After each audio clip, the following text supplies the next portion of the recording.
요즘은 우리가 나가서 음식을 사 먹을 때 돈을 조금 더 주고더라도 네. 건강한 음식을 먹으려고 하는 이유가 건강은 물론이고 살이 좀 덜 찌려고 하는 거잖아요.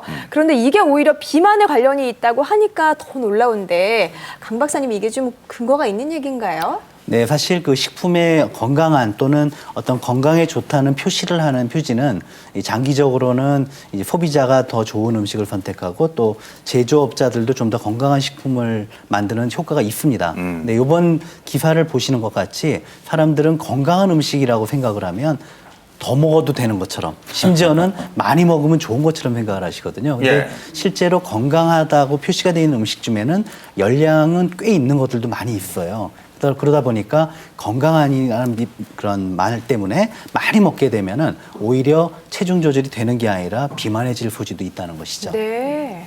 예, 비슷한 또 설문조사가 미국에서 시행이 됐는데요. 네. 사람들 건강한 성인 남녀를 대상으로 우리가 다이어트를 할 때 건강한 음식을 먹는 게 더 중요한지 아니면 적게 먹는 게 더 중요한지에 대한 설문조사 결과 78% 정도의 성인이 건강하게 먹는 것이 다이어트에 더 좋다라는 그런 설문 답변을 했는데요. 네. 전문가 집단의 의견은 조금 달라요. 전문가 집단에서는요, 다이어트에는 건강한 음식을 찾아 먹는 것도 중요하지만 결국 중요한 거는 섭취하는 총 칼로리가 관건이라는 거죠.